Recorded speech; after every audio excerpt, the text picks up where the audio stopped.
Hello friends, welcome to knowledge point. আজকে আমি তোমাদের জন্য নিয়ে এসেছি অ্যাপ্রোপ্রিয়েট প্রিপোজিশনের ক্লাস যেটা চলছিল তার আজকে স্টার্টিং উইথ সি দিয়ে। ঠিক আছে, এর আগের দিন আমি তোমাদের এ দিয়ে এবং বি দিয়ে যে ইম্পর্টেন্ট অ্যাপ্রোপ্রিয়েট প্রিপোজিশনগুলো হয় সেগুলোর দুটো ক্লাস করিয়ে দিয়েছি। তোমরা যারা করনি তাদের জন্য আমি ডেসক্রিপশন বক্সে লিঙ্কগুলো দিয়ে দেবো, সেখান থেকে তোমরা করে নেবে। তো চলো বন্ধুরা, আজকের এই ইম্পর্টেন্ট স্টার্টিং উইথ সি দিয়ে যে অ্যাপ্রোপ্রিয়েট প্রিপোজিশনগুলো আছে সেটা শুরু করা যাক।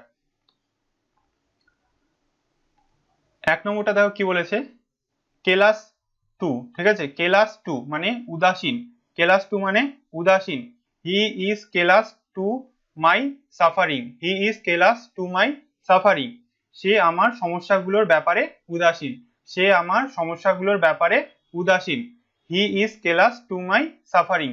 সে আমার সমস্যাগুলোর ব্যাপারে উদাসীন। ঠিক আছে, কেলাস টু মানে উদাসীন। দুই নম্বরটা দেখো, ক্যাপাবেল অফ। ক্যাপাবেল অফ মানে হচ্ছে সক্ষম। ক্যাপাবেল অফ মানে সক্ষম। এক্সাম্পলটা দেখো, he is capable of doing this alone. He is capable of doing this alone মানে সে এটি একা করতে সক্ষম। সে এটি একা করতে সক্ষম। ক্যাপাবেল অফ মানে সক্ষম, সে এটি একা করতে সক্ষম।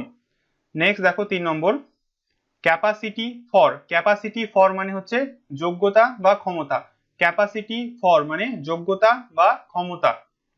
এক্সাম্পলটা দেখো, he has a capacity for hard work. He has a capacity for hard work মানে তার কঠোর পরিশ্রম করার ক্ষমতা রয়েছে। তার কঠোর পরিশ্রম করার ক্ষমতা রয়েছে। ক্যাপাসিটি ফর মানে হচ্ছে কি, ক্ষমতা বা যোগ্যতা। ঠিক আছে, বুঝতে পারলে? চলো তাহলে নেক্সট আসা যাক। 4 নম্বরটা দেখো কি বলেছে, কেয়ার ফর। ঠিক আছে, কেয়ার ফর মানে কি, গ্রাহ্য করা। কেয়ার ফর মানে গ্রাহ্য করা। I do not care for you. I do not care for you আমি তাকে গ্রাহ্য করি না। ঠিক আছে, আমি তাকে গ্রাহ্য করি না। I do not care for you. Care for মানে গ্রাহ্য করা। ঠিক আছে, বুঝতে পারলে? নেক্সট 5 নম্বরটা দেখো, কেয়ার অফ। কেয়ার অফ মানে যত্ন নেওয়া। কেয়ার অফ মানে যত্ন নেওয়া। কেয়ার ফর মানে হচ্ছে গ্রাহ্য করা, আর কেয়ার অফ মানে হচ্ছে যত্ন নেওয়া। ঠিক আছে, বুঝতে পারলে?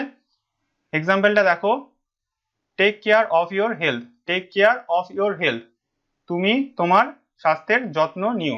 ঠিক আছে, তুমি তোমার স্বাস্থ্যের যত্ন নিও। Take care of your health. Care of মানে যত্ন নেওয়া।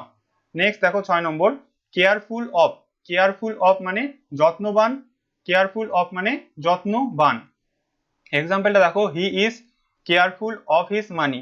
হি is careful of his money সে তার অর্থের সম্পর্কে সচেতন। সে তার অর্থের ব্যাপারে কি সচেতন। কেয়ার অফ মানে সচেতন বা যত্নবান মানে সে তার অর্থ বা টাকার ব্যাপারে সে যত্নবান। নেক্সট দেখো 7 নম্বরটা, সার্টেন অফ। সার্টেন অফ মানে নিশ্চিত। সার্টেন অফ মানে নিশ্চিত। এক্সাম্পলটা দেখো, he is now certain of his ground. He is now certain of his ground মানে সে এখন তার জমি সম্পর্কে নিশ্চিত। সে এখন তার জমি, গ্রাউন্ড মানে জমি, সম্পর্কে নিশ্চিত। সার্টেন অফ মানে নিশ্চিত। বুঝতে পারলে? সার্টেন অফ মানে নিশ্চিত। নেক্সট দেখো 8 নম্বরটা, ক্লোজ টু মানে নিকটে। ক্লোজ টু মানে নিকটে। The school is very close to our house. The school is very close to our house স্কুলটি আমাদের বাড়ির খুব কাছে। স্কুলটি আমাদের বাড়ির খুব কাছে। ক্লোজ টু মানে হচ্ছে নিকটে বা কাছে। The school is very close to our house. ঠিক আছে, বুঝতে পারলে? নেক্সট 9 নম্বরটা দেখো, কাম অফ। কাম অফ মানে জন্মগ্রহণ করা। কাম অফ মানে জন্মগ্রহণ করা। হি comes of a noble family. He comes of a noble family মানে সে একটি সম্ভ্রান্ত পরিবারে জন্মগ্রহণ করেছে। নোবেল ফ্যামিলি মানে সম্ভ্রান্ত বা সুপরিচিত family. He comes of a noble family সে একটি সম্ভ্রান্ত পরিবারে জন্মগ্রহণ করেছে। কামস অফ মানে জন্মগ্রহণ করা। এখানে এস কেন এলো, কারণ এখানে third person singular number he আছে। ঠিক আছে, বুঝতে পারলে?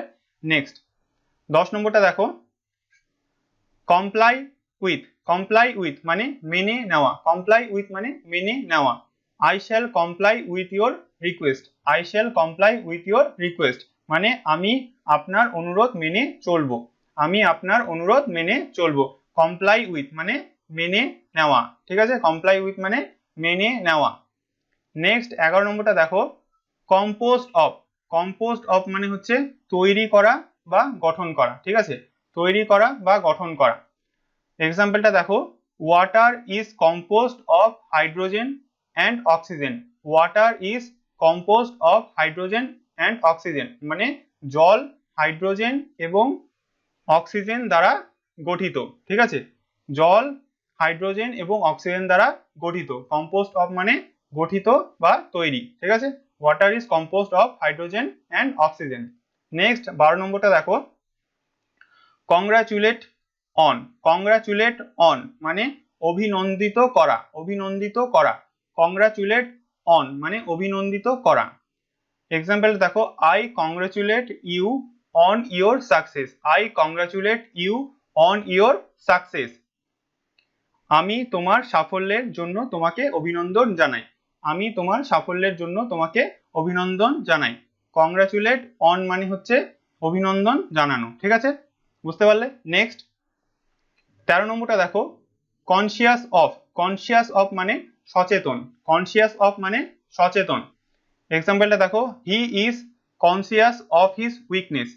হি is conscious of his weakness.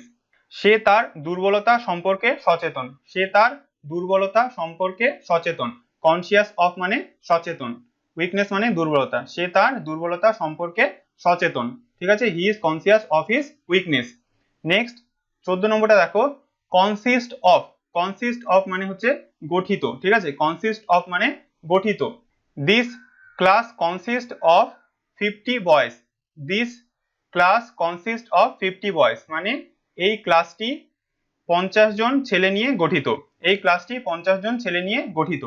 This class consist of 50 boys. Consist of মানে গঠিত হওয়া, ঠিক আছে, বুঝতে পারলে। নেক্সট 15 নম্বরটা দেখো, contrary to. Contrary to. Contrary to মানে বিপরীত, ঠিক আছে, কন্ট্রারি টু মানে বিপরীত। এক্সাম্পলটা দেখো, his action is contrary to his words. His action is contrary to his words মানে তার কর্ম তার কথার বিপরীত। His action is contrary to his words. Contrary to মানে বিপরীত, ঠিক আছে, মানে তার কাজের সাথে তার কথার কোনো মিল নেই, তার কথা একরকম আর কাজ একরকম, ঠিক আছে, বুঝতে পারলে। His action is contrary to his words. Next 16 নম্বরটা দেখো, কন্ট্রোল ওভার। কন্ট্রোল ওভার মানে হচ্ছে নিয়ন্ত্রণ, ঠিক আছে, কন্ট্রোল ওভার মানে নিয়ন্ত্রণ। He has no control over his brother. He has no control over his brother মানে তার ভাইয়ের উপরে তার কোনো নিয়ন্ত্রণ নেই। তার ভাইয়ের উপরে তার কোনো নিয়ন্ত্রণ নেই। কন্ট্রোল ওভার মানে হচ্ছে নিয়ন্ত্রণ করা, ঠিক আছে। He has no control over his brother তার ভাইয়ের উপরে তার কোনো কন্ট্রোল বা নিয়ন্ত্রণ নেই, ঠিক আছে। নেক্সট 17 নম্বরটা দেখো, কাউন্ট ফর। কাউন্ট ফর মানে হচ্ছে গণনা করা। কাউন্ট ফর মানে গণনা করা। His advice counts for nothing. His advice counts for nothing তার পরামর্শ কোনো কিছুর জন্য গণনা করা হয় না। তার পরামর্শ কোনো কিছুর জন্য গণনা করা হয় না। কাউন্টস ফর মানে গণনা করা, তার পরামর্শ কোনো কিছুর জন্য গণনা করা হয় না। His advice counts for nothing. Next 18 নম্বরটা দেখো, কাউন্ট আপন। কাউন্ট আপন মানে হচ্ছে নির্ভর করা। কাউন্ট আপন মানে নির্ভর করা। আই কাউন্ট আপন your help for this work. I count আপন your help for this work মানে আমি এই কাজের জন্য আপনার সহায়তার উপর নির্ভর করি। আমি এই কাজের জন্য আপনার সহায়তার উপর নির্ভর করি। কাউন্ট আপন মানে নির্ভর করা। নেক্সট দেখো 19 নম্বরটা দেখো, কিওর অফ। কিওর অফ মানে হচ্ছে কিওর অফ মানে হচ্ছে আরোগ্য করা, ঠিক আছে, আরোগ্য হওয়া। কিওর অফ মানে আরোগ্য হওয়া। He will be cure of this disease very soon. He will be cure of this disease very soon মানে খুব শিগগিরই তিনি এই রোগ থেকে নিরাময় পাবেন, ঠিক আছে, নিরাময় পাবেন বা আরোগ্য হবেন, ঠিক আছে। কিওর অফ মানে আরোগ্য হওয়া। He will be cure of this disease very soon তিনি খুব শীঘ্রই এই রোগ থেকে নিরাময় পাবেন বা আরোগ্য হবেন, ঠিক আছে। কিওর অফ মানে আরোগ্য হওয়া। নেক্সট দেখো 20 নম্বরটা, কোপ উইথ।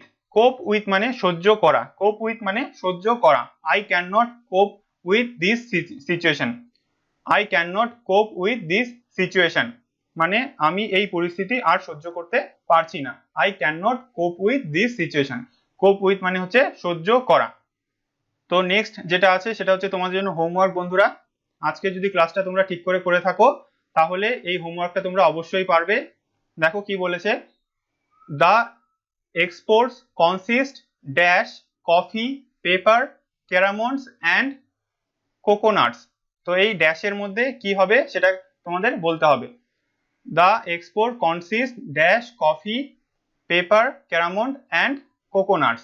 তো এখানে ড্যাশের মধ্যে অফ, ইন, টু না অন, এই চারটের মধ্যে কি হবে সেটা তোমাদেরকে আমাকে নিচে কমেন্ট বক্সে কমেন্ট করে জানাতে হবে। তো আজকে এই পর্যন্তই বন্ধুরা। তোমাদের যদি ভিডিওটি ভালো লেগে থাকে একটা লাইক করবে, তোমাদের বন্ধুদের সাথে শেয়ার করবে, কমেন্টে আমাকে সেই অ্যান্সারটা জানাবে, আর এই ভিডিওগুলো তোমাদের কেমন লাগছে সেটাও আমাকে কমেন্ট করে জানাতে পারো, এবং এই চ্যানেলটিকে অবশ্যই সাবস্ক্রাইব করবে এবং পাশের বেল আইকনটিকে প্রেস করবে যাতে এর পরবর্তী ভিডিও নোটিফিকেশনগুলো তোমরা ইজিলি পেয়ে যাও। And finally, thanks for watching and have a nice day.